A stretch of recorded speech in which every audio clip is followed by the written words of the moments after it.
അലങ്കാരികമാണോ അത്? അലങ്കാരികത്വം ഉണ്ടാവും, ചിലപ്പം ഉണ്ടാവുമോ? ഉണ്ടെങ്കിൽ എനിക്ക് ശേഷം പറയാറുണ്ട്. ഇപ്പോ എന്തലങ്കാരമാണ് അവിടെ അങ്ങ് ഉദ്ദേശിക്കുന്നത്? ബാക്കി ഇവിടെ പറയുന്നുണ്ട്. എന്തലങ്കാരമാണ് അങ്ങ് അവിടെ ഉദ്ദേശിക്കുന്നത്? നട ഈ വാത്ത നൂതേ എന്നുള്ളിടത്ത് നടഹ ഇവ സാദൃശ്യല്ലേ അവിടെ പറയുന്നത്?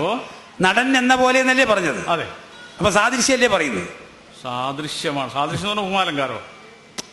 അലങ്കാരത്തെ കുറിച്ചുള്ളൊരു ചർച്ചയല്ലല്ലോ. അലങ്കാരത്തെ കുറിച്ച് അങ്ങനെ ഒരു സാഹിത്യ ചർച്ചക്കുള്ളതായ ഒരു സന്ദർഭമല്ല ഇത്.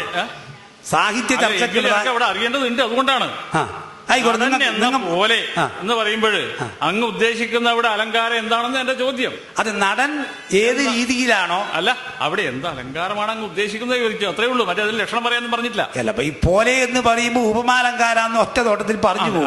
അല്ലെങ്കിൽ ചിലപ്പോൾ പറഞ്ഞ് കേൾക്കണം, അതിനു വേണ്ടിയാണ്. അല്ല, ഞാൻ പറയുന്നത് നിങ്ങൾ തീരുമാനിച്ചാൽ മതി. നിങ്ങൾ തീരുമാനിച്ചാൽ. നിങ്ങൾ പറഞ്ഞിടത്തോളം മനസ്സിലായി. ഞാൻ എന്നെ കൊണ്ട് തന്നെ പറഞ്ഞ പോലെ ഉമാലങ്കാരാണെന്നാണ് അങ്ങ് പറയുന്നത്. ആയിക്കോട്ടെ, നിങ്ങൾ അങ്ങ് പറഞ്ഞാണ്. ഞാൻ പറഞ്ഞ കാര്യത്തിൽ തീരുമാനം നിങ്ങൾ പറഞ്ഞാൽ മതി. അയ്യോ, എനിക്ക് അങ്ങനെ തീരുമാനിക്കേണ്ട അർഹതയില്ല. എങ്കിലും ഞാൻ നിങ്ങൾ പറഞ്ഞത് അങ്ങോട്ട് പറയുകയാണ്, അത്രേ ഉള്ളൂ. ആയിക്കോട്ടെ. അല്ല, എനിക്കവിടെ വിയോജിപ്പ് ഉണ്ടോ ഇല്ലോ നോക്കാം നമുക്ക്. യോജിപ്പല്ല, വിയോജിപ്പുണ്ട് അർത്ഥം. വിയോജിപ്പാണ് പറയുന്നത്. എനിക്കുണ്ട്. അപ്പൊ ഉപമാലങ്കാരത്തിന് ഇവിടെ ഉപമാന ഉപമേയങ്ങൾ വേണം, വേണ്ടേ? ഉണ്ടല്ലോ, ഉണ്ട്. ഉപമാനമുണ്ട്. ഉപമാനം ആരാണ്? നടൻ, അല്ലെ? ഉപമേയം ആരാണ്? ഈശ്വരനാണ്. ഈശ്വരൻ.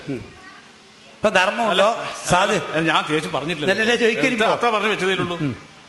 ഇപ്പൊ ഉപമാനോപമേയങ്ങള് ഞാൻ മനസ്സിലാക്കിയെടുത്തോളം, ഇനി പിന്നെ അങ്ങ് മറ്റു വല്ല പറഞ്ഞു തന്നാൽ ഞാനത് സമാധാനിക്കാം, അത്രേ ഉള്ളൂ. ഈ ഉപമാനം അധിക ഗുണമുള്ളതും ഉപമേയം ന്യൂന ഗുണമുള്ളതും ആയിരിക്കും. ആയിരിക്കണം. അങ്ങനെ ഒരു ന്യായവും ഉണ്ട്. ഇല്ലാന്ന് ഞാൻ പറയുന്നില്ല. ഞാൻ എന്റെ പറഞ്ഞ തീർച്ചയല്ലോ. ഇവിടെ ഇപ്പോ ഈശ്വരൻ ഉപമേയവും നടൻ ഉപമാനവുമാണ്.